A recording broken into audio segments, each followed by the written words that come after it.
আজকে আমি একটা প্রোডাক্ট নিয়ে কথা বলবো যেটা আমি এখন ইউজ করছি হচ্ছে দা অর্ডিনারি নায়াসিনামাইড 10% প্লাস জিঙ্ক 1%। আর কিভাবে ব্যবহার করলে আপনি একদম ম্যাক্সিমাম বেনিফিটস পেতে পারেন সেটাই আজকে এই ভিডিওতে বলার চেষ্টা করব। প্রথমেই বলে নেই, আমি নিজে oily plus acne prawn skin নিয়ে স্ট্রাগল করি, সো ধীরে ধীরে এটা আমি আমার রুটিনে অ্যাড করছি।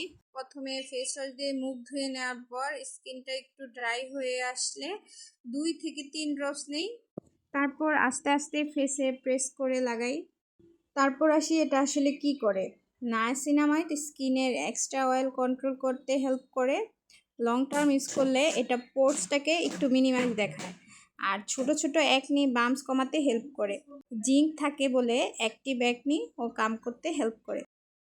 সব প্রোডাক্ট সবার স্কিনে সেম ভাবে কাজ করে না, but oily plus acne prone skin হলে এটা ডেফিনেটলি ট্রাই করার মতো একটা সিরাপ। আমি ইউজুয়ালি এটা রাতে ইউজ করি, তারপর একটা লাইট ময়শ্চারাইজার দিই।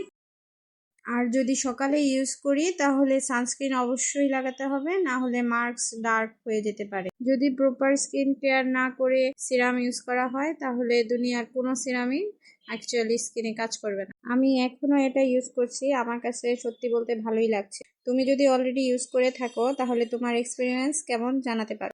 আল্লাহ হাফেজ।